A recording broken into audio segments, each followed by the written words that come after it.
इथून पुढं कुठल्याही पक्षातला गरीब मनुष्य निवडणुकीला उभंच राहू शकत नाही. ही शोकांतिका आपण लक्षात घेतली पाहिजे. ओके. फार वाईट आहे. म्हणजे आपण बघा, मग शेवटी काय निवडून येणं हा जेव्हा क्रायटेरिया लागतो तेव्हा कुठले म्हणजे पक्ष काय म्हणतो की तू पैसे किती खर्च करशील. ओके. आणि मग त्या याच्यावरती मग धनिकांशिवाय दुसरं कोण हेच करत नाही ना. मग तुम्ही जर आज बघितलं तर कित्येक लोक पक्षाचं प्रामाणिकपणे कामकाज करणारे लोक आज फक्त एका कारणामुळे डावलले गेलेत. तर ते पार्टीने डावलेले नाहीत, तर जनतेमुळे त्यांना डावला लागले पार्टीला. हे पण महत्वाचं लक्षात घ्या. बरोबर. पण जर त्या निवडणुकीमध्ये त्यांना सुद्धा म्हणजे निवडणुकी जिंकण्याकरता जर लक्ष्मीचा प्रसाद दिल्याशिवाय जर निवडणूक जिंकू शकत नसतील, याचा अर्थ काय की या भागातला जो मतदार आहे, जनता आहे, याला विकास कामाशी देणं घेणं नाहीये. अच्छा. राजकारण कोळून प्यायलाय. म्हणजे आता वेगळे झालेले दोन पवार ह्यांना पण तुम्ही जवळून ओळखता. खरंच पवार वेगळे झालेत की बिनविरोधच देश आहे एकदा. बर.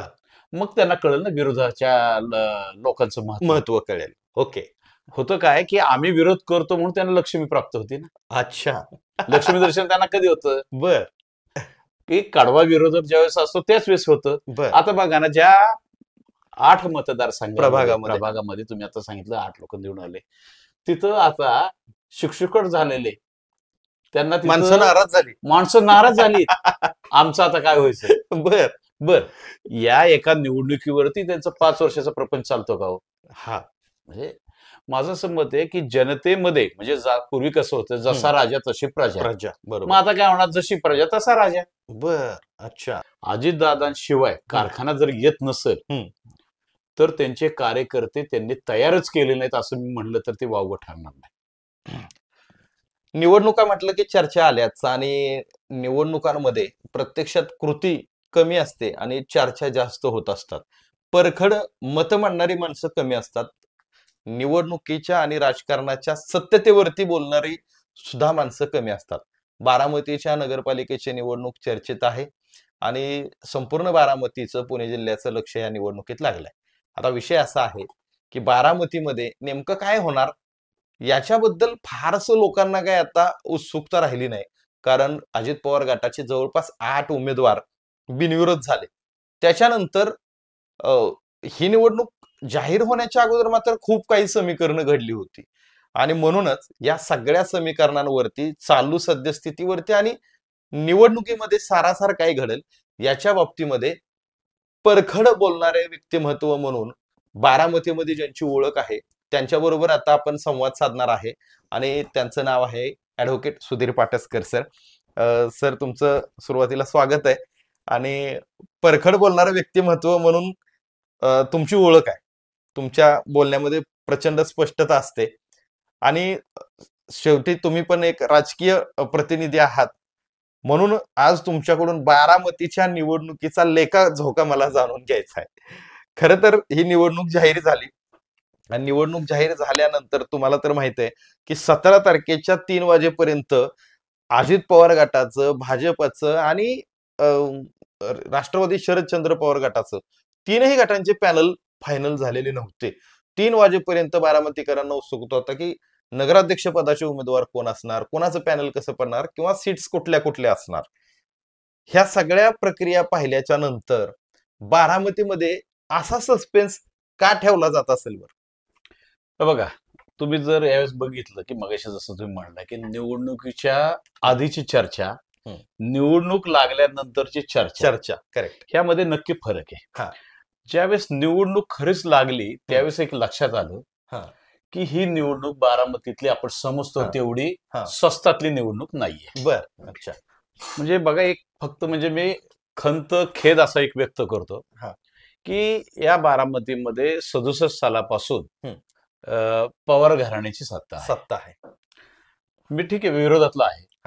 त्यांनी काही का प्रमाणामध्ये कामकाज केले की बारामतीमध्ये, जर नसेल तर केले ना, नसेल तर त्यांना जनतेने इतके वर्ष निवडून दिले नसेल. त्या याच्यामध्ये त्यांच्या काही कामकाजाच्या बाबत आमची काही मतभिन्नता असू शकते. बरोबर. पण जर त्या निवडणुकीमध्ये त्यांना सुद्धा म्हणजे निवडणुकी जिंकण्याकरता जर लक्ष्मीचा प्रसाद दिल्याशिवाय जर निवडणूक जिंकू शकत नसते, याचा अर्थ काय की या भागातला जो मतदार आहे, जनता आहे, याला विकास कामाशी देणं घेणं नाहीये. अच्छा, बघा तुम्ही खूप खूप महत्त्वाचं वक्तव्य करता. बघा माझं काय मत आहे बघा, राजकारणामध्ये तुमचं आणि माझं मतभेद असू द्या 100%, ते कार्यपद्धतीबद्दल, निर्णयाबद्दल याच्यामध्ये होऊ द्या, पण तुम्ही ज्या लोकांनी, मी म्हणतो अगदी काही नाही, 1% का होईना त्यांनी विकास कामं आमच्यापेक्षा जास्त केली किंवा त्यांनी केलेलीच आहे, असं असताना तुम्ही त्यांना पण सोडत नाही. म्हणजे माझं असं मत आहे, महाराष्ट्रामधली ही जी काही जनता आहे, ह्या जनतेचं आता तुम्ही संशोधन काहीतरी केलं पाहिजे की ह्या लोकांना हा रोग का लागला जनतेला. म्हणजे मला एक सांगा ना, जर तुम्हाला विकास कामाचं, म्हणजे या ठिकाणी मी सांगतो की विकास कामावरती बारामतीतल्या नगरपालिकेची आजपर्यंत एकही निवडणूक झालेली नाही. याची फार मोठी खंत आदरणीय पवार साहेब, अजितदादा आणि सुप्रियाताईंच्या मी लक्षात आणून तुमच्या इंटरव्ह्यूच्या माध्यमातून त्यांनी करते. ह्यावेळेस माझ्या तर डोक्यात असं होतं की या जनतेला सुद्धा आपण धडा शिकवला पाहिजे, मतदारांना, की बिनविरोधच द्यायची एकदा, मग त्यांना कळेल ना विरोधाच्या लोकांचं महत्व कळेल. होतं काय की आम्ही विरोध करतो म्हणून त्यांना लक्ष्मी प्राप्त होती ना. अच्छा, लक्ष्मी दर्शन त्यांना कधी होतं की कडवा विरोधक ज्यावेळेस असतो त्याच वेळेस होतं. आता बघा ना, ज्या 8 मतदारसंघ प्रभागामध्ये तुम्ही आता सांगितलं 8 लोक निवडून आले, तिथं आता शिक्षकट झालेले, त्यांना माणसं नाराज झाली. आमचं आता काय व्हायचं. बर या एका निवडणुकीवरती त्यांचं 5 वर्षाचा प्रपंच चालतो का हो? म्हणजे माझं असं मत आहे की जनतेमध्ये, म्हणजे पूर्वी कसं होतं, जसा राजा तशी प्रजा. मग आता काय होणार, जशी प्रजा तसा राजा. अच्छा, म्हणजे तुम्हाला ह्या हाताने द्यायचं शेवटी तुम्ही जी जनता आहे त्या जनतेचे चोचले लाड जे काय पुरवायचे त्याकरता ह्याला काय करणार काय. हे फार आपल्या भारतीय लोकशाही मधली खंत आहे, शोकांतिका आहे. म्हणजे आपण म्हणजे बाहेरच्या देशामध्ये, जगामध्ये सांगताना की आपली लोकशाही कशी किंवा काय कशी आहे, ठीक आहे, ती लोकशाही प्रणाली चांगली आहे, परंतु त्या लोकशाही प्रणालीमध्ये निवडून येण्याकरता जे काय चाललेले ते आज गांभीर्य. आज तुम्ही एक लक्षात घ्या की पहिलं निवडणुकीच्या आधीचं वातावरण, निवडणूक जाहीर झाल्यानंतर लोकांनी हिशोब केले की आपल्याला एकेका उमेदवाराला 50 लाख रुपयापर्यंत त्याचं बजेट जायला लागलं. तसे त्या लोकांनी निवडणुकीपासून बाजूला जायचं ठरवलं. आणि तुम्ही सहज बघा, म्हणजे कुठल्या कुठल्या चेहऱ्याचे लोक आज निवडणुकीमध्ये उतरले तुम्ही अगदी याने बघा. म्हणजे निवडणूक आता ज्यांच्याकडे पैसा आहे त्यांचीच झाली. नाही, त्यापेक्षा सुद्धा ज्यांच्याकडे पैसा आहे अशांना त्या पैशाचं मूल्य माहिती, ते सुद्धा त्याच्यामध्ये नाही. ज्या लोकांच्याकडे पैसा आहे, कष्टाचा पैसा, नाही मी तसंही म्हणणार नाही, काय होतं की त्याचं मूल्य कळलं, व्हॅल्यू तुम्हाला कळली पाहिजे. अच्छा, ज्यांना त्या पैशाची किंमत माहिती नाही तेच लोक ह्या निवडणुकीला उभे राहिले असं म्हणतात. हरकत नाही, पण निवडणूक हा लोकशाहीचा सगळ्यात मोठा आहे ना. आपण म्हणतो की एक सगळ्यात मोठी प्रभावी गोष्ट आहे की त्याच्यावरती प्रशासन, शासन आणि जनतेपर्यंतच्या योजना पोहोचवतात. तुम्ही खूप महत्वाचं वक्तव्य, खरं तर नगरपालिकेच्या निवडणुकीच्या निमित्तानं तुम्ही अख्ख्या राज्याला, देशाला एक वेगळ्या पद्धतीचा संदेश देणार ही गोष्ट एकदम परखड. कारण मतदारांवर आरोप करायचं म्हटलं तर खूप मोठी गोष्ट आहे, पण हा आरोप नाही, वस्तुस्थिती पण स्वीकारली पाहिजे. तुम्ही नीट लक्षात घ्या की आज आपण खरं बोलणारा राज्यकर्ताच तयार होत नाही. त्याला प्रत्येकाला कशी भीती वाटते की माझं काय होईल, माझं काय होईल. अरे कुठल्या वयात खरं बोलायचं आता आणि कधी बोलायचं. आपण बारामतीवर बोलत असताना वकील साहेब, मला तुम्हाला एक दुसरा प्रश्न विचारायचा. तुम्ही बारामतीचं राजकारण कोळून प्यायलाय, म्हणजे आता वेगळे झालेले 2 पवार ह्यांना पण तुम्ही जवळून ओळखता. खरंच पवार वेगळे झालेत आता? हे जो उत्तर ते 2 जण आणि त्यांचे जे जवळचे लोक तेच लोक सांगू शकतात. पण तरी सुद्धा आपण जर आपण निकोप लोकशाहीचा पुन्हा आपण जर विचार केला तर आज एकमेकाच्या विरोधामध्ये ते आहेतच. हा नाही बघा, कुटुंब म्हणून ते पण हा प्रश्न मी नाही कुटुंब म्हणून ते हा एक असावेत आणि एक असले पाहिजे ह्या मताचं मी तुमच्या ह्या मुद्द्याला धरून खरं तर मी ह्या मुलाखतीतच ही गोष्ट की मला शरद पवार गटाच्या महत्वाच्या माणसाची याच्या अनुषंगाने एक मुलाखत घ्यायची आहे. त्याचं कारण असं, लोकसभेच्या निवडणुकीमध्ये शरद पवारांनी, सुप्रियाताईंनी किंवा शरद पवारांच्या सर्व कार्यकर्त्यांना ज्या पद्धतीनं जीव ओतला होता, कार्यकर्त्यांच्या निवडणुकीमध्ये हे नीती दिसत नाहीत. नाही, आता दोन गोष्टी तुम्हाला सांगतो मी. कार्यकर्त्यांची म्हणतोय मी. नाही मी सांगतो तुम्हाला. मुळामध्ये ज्यावेळेस लोकसभेची निवडणूक लागलेली होती त्यावेळेस काय झालेलं होतं, अनेक वर्ष अजितदादा पवारांचाच ह्या बारामती असेल किंवा ह्या संपर्क राहिला, तर त्यांचा संपर्क आणि प्रभाव होता. बरोबर. आणि ते करत असताना शेवटी आज बघा, समजा आज दादांनी त्यांचा पॅनल डिक्लेअर केला, त्यांच्याच पक्षाचे अनेक लोक अपक्ष उभे राहिले, बरोबर, काही लोक नाराज झालेले, ते दुसऱ्याचा आता प्रचार करताना तुम्हाला दिसतात प्रत्येक ठिकाणी. ह्या प्रक्रियेमध्ये काय की जो निर्णय घेतो त्या माणसाला एक निर्णय ज्याला पटतो ते 10 लोक असतात आणि निर्णय न पडणारे 25 लोक असतात. बरोबर आहे, कारण ते नाराज असतात, त्यांना मिळालं. बरोबर. अशा नाराज लोकांची अनेक वर्षाची जी साठलेली खतखत होती, ती खतखत व्यक्त करण्याकरता त्यांना तो प्लॅटफॉर्म तेवढा सक्षम मिळत नव्हता. आणि तो प्लॅटफॉर्म 2 पवार ज्यावेळेस वेगळे झाले त्यावेळेस तो मिळाला. आणि त्यावेळेस म्हणजे ती जी निवडणूक होती, ती निवडणूक त्यावेळेसच्या जनतेने हातात घेतलेली होती. आणि मग आपण जर असं म्हणलं तर मला तुलना करायची नाही, पण या सगळ्या भागामधला जो वावर होता तो अजितदादांचा. बरोबर. ताईंचा तसा फारसा नव्हता. नाही, बरोबर. पवार साहेबांचा तर मोठाच आहे, म्हणजे त्याबद्दल काही आपल्याला बोल. पण त्यावेळेस ती खतखत लोकांच्या ह्याच्यातून दिसून येत होती. त्याचबरोबर असं काय होत होतं, किंवा तुम्ही आहात दादांच्या जवळचे आणि मला दादांच्या जवळ जात नाही किंवा अनेक काही गोष्टी असतील. बरोबर. त्यामुळं तो एक राग व्यक्त त्या गावामध्ये मला पोचून दिलं जात नाही आता तुमच्या गावामध्ये 2000 मत आहेत, तर त्या 2000 मतं जी आहेत, मग तिथं बाबा 2000 मतांमधलं जर 1500 मतं ही तुम्हाला पडली पाहिजेत. पण त्याच्याऐवजी झालं उलट. त्यावेळेस मग मला त्या ठिकाणी असं दाखवलं गेलं की अरे बघ, आपण ज्या टिंगरेंच्या वरती इतकं विश्वास ठेवलं होतं त्यांचं इथं काहीच चाललं नाही. आणि मग माझ्यासारख्या मनुष्याने तिथं 1500 मतं पाडून दाखवल्यानंतर मग मला बरं वाटलं की आता ह्या माणसाचा पत्ता तिथनं कट होईल. अशाही अनेक सगळ्या गोष्टी जुळून येऊन ते झाल्या. आता त्याच्यामध्ये सगळ्यात महत्वाचा मुद्दा जे तुम्ही म्हणलेला आहे की त्या याच्यामध्ये की कार्यकर्त्यांना ही जी काही निवडणूक आहे आत्ताची, कार्यकर्त्यांना ताकद देण्याची निवडणूक. नाही आता ह्याच्यामध्ये ताकद देणं म्हणजे काय, तर फक्त अर्थकारण करणं, बाकीचं काय हो नाही. तुम्ही बघा ना, शरद पवार गटाचे बारामती नगरपालिकेत आणि याच्यापेक्षा जिथं शरद पवारांचं मतदान आहे त्या माळेगावमध्ये पॅनल सुद्धा पूर्ण झालं नाही. नाही बघा, आता याच्यामध्ये जर तुम्ही जर म्हणलं तर इथले जे काही त्यांचे पदाधिकारी आहेत त्यांनी ती मेहनत घेऊन करायला पाहिजे. म्हणजे आता दुर्दैवाने मी सांगतो, म्हणजे मला तसा नैतिक अधिकार नाही. बरोबर. म्हणजे कुठल्या स्पष्ट बोलणार, स्पष्ट बोलणार, राजकीय माणूस म्हणून मी आता बघा, भारतीय जनता पार्टी केंद्र सत्ता, बरोबर आहे, राज्य सत्ता, किती लोक त्यांचे उभे राहिले? अगदी खरं आहे. राहिलेल्यातले किती लोकांनी विड्रॉल दिली? भारतीय जनता पार्टीचं मी दोन्ही सांगतोय, असं नाही, मी दोन्ही सांगतोय. तुतारीचे किती लोकांनी दिले विड्रॉल? बरोबर.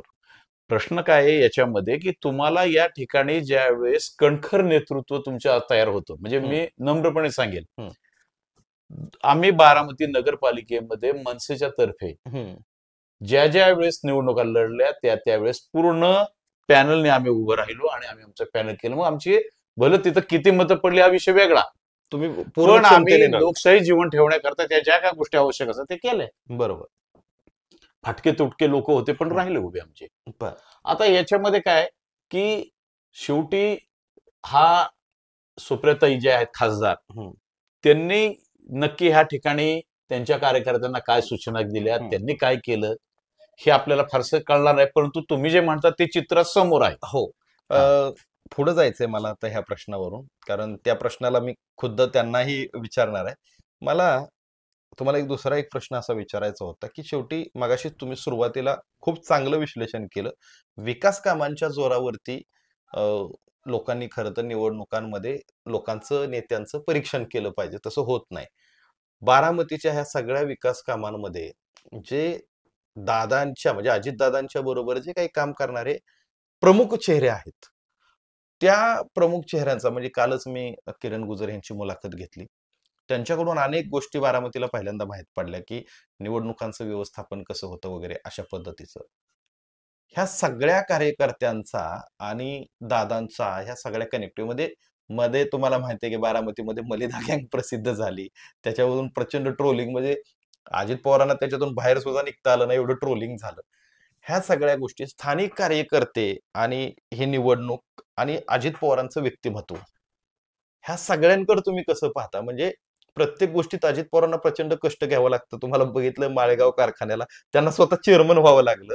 म्हणजे त्यांनी काल भाषणात सांगितलं की मला चेअरमन व्हायचंच नव्हतं, पण मला चेअरमन मीच होणार आहे असं सांगितल्याशिवाय पॅनल निवडून येणार नाही असं म्हटले. नाही मग स्थानिक पदाधिकाऱ्यांचा रोल काय? म्हणजे आपण परत माझ्या मूळ प्रश्नाकडे गेलो.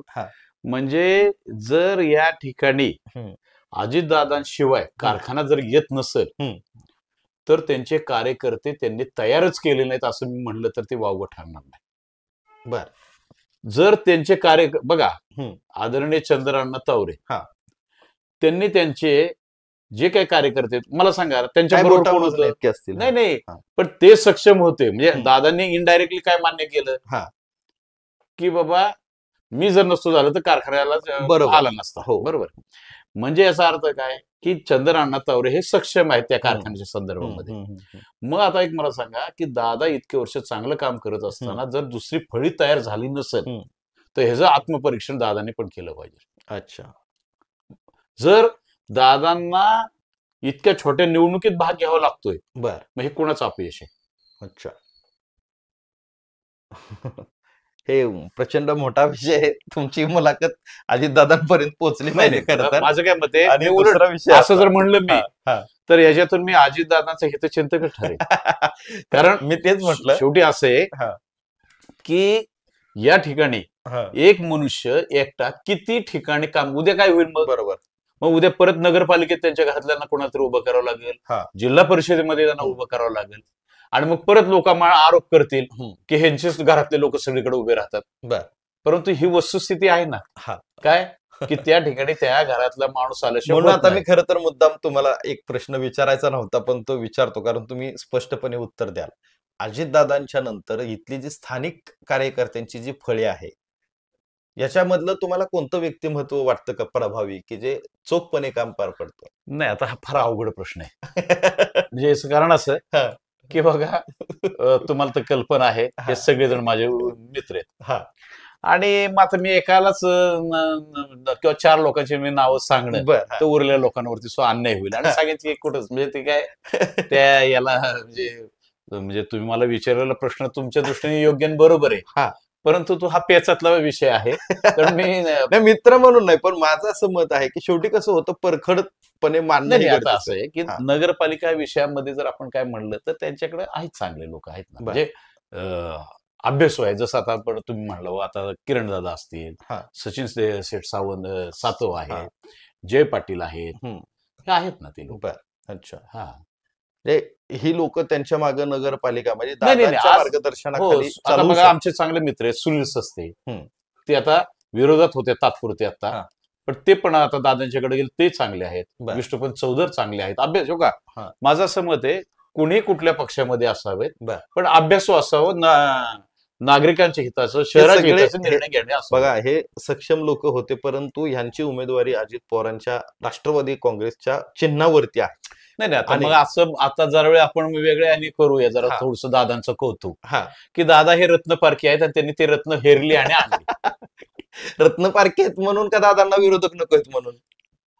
आता ते असं आहे की आपण शहराचा त्यांनी सर्वांगीण विकासाचा विचार केला असेल त्यामुळे त्यांनी शहराच्या हिताचा निर्णय घेणारे हे लोक त्यांनी आपल्याकडे आलेच पाहिजे याच्याकरता त्यांनी प्रयत्न केलेले असावेत आणि त्यांच्या गळाला हे लोक लागले असायतील. खुद्द सुधीर पाटसकर सर हे मनसेचे नेते आहेत संपूर्ण महाराष्ट्राचे. बारामतीमध्ये कोणत्या पवारांच्या बाजूने आहेत? नाही मी मुळात नगरपालिकेपुरतं बोलूयात. आता नाही ऐका तुम्हाला मी सांगतो आम्ही आता कुठल्याही पवारांच्या बाजूला मी नाही. बर. आता फक्त मी जे आहे ते आता आम्ही जे काय चाललेले ते बघत बसतोय आणि याच्यातून मला जेवढा अभ्यास करता येईल, शिकता येईल, बरंच शिकायचं राहिलेलं आहे. कारण आजपर्यंत आम्ही काय करत होतो की आम्ही खेळाडू होतो, अंपायर आता पहिल्यांदा आलेलो आहे. बर. आता अंपायरच्या भूमिकेतून मी बघतो ह्याच्याकडे, ह्या विषयाकडे. पण तुम्ही अजित पवारांचा विकास मान्य करता? नाही बघा, माझं काय मत आहे, मी नाही मान्य केला तर तो विकास नाही असं होईल का? बरोबर. विकास करून सुद्धा जर जनतेला लक्ष्मी दर्शन नाही झालं, तर जर निवडून येता येत नसेल तर ह्याचं अपयश देखील कोणाचं आहे त्याचं फक्त तुम्ही आत्मपरीक्षण करा की ते लोक याची जे लोकांचं जे आहे ना, ह्या सवयी मोडण्याकरता आपल्याला व्यापक मोहीम हातात घ्यावी लागेल. त्याचं कारण असंच आहे, इथून पुढं कुठल्याही पक्षातला गरीब मनुष्य निवडणुकीला उभंच राहू शकत नाही. ही शोकांतिका आपण लक्षात घेतली पाहिजे. फार वाईट आहे. म्हणजे आपण बघा, मग शेवटी काय, निवडून येणं हा ज्यावेळेस क्रायटेरिया लागतो त्यावेळेस कुठले म्हणजे पक्ष काय म्हणतो की तू पैसे किती खर्च करशील. ओके. आणि मग त्या याच्यावरती मग धनिकांशिवाय दुसरं कोण हेच करत नाही ना. मग तुम्ही जर आज बघितलं तर कित्येक लोक पक्षाचं प्रामाणिकपणे कामकाज करणारे लोक आज फक्त हे एका कारणामुळे डावलले गेले, तर ते पार्टीने डावलेले नाहीत, तर जनतेमुळे त्यांना डावला लागले पार्टीला. हे पण महत्वाचं लक्षात घ्या. बरोबर. हा मुद्दा अत्यंत महत्वाचा आहे. म्हणजे ते काय म्हणणार, जर नसतं तर आपला उमेदवार निवडून येणार. म्हणजे विकास कामाला इथं झिरो किंमत आहे.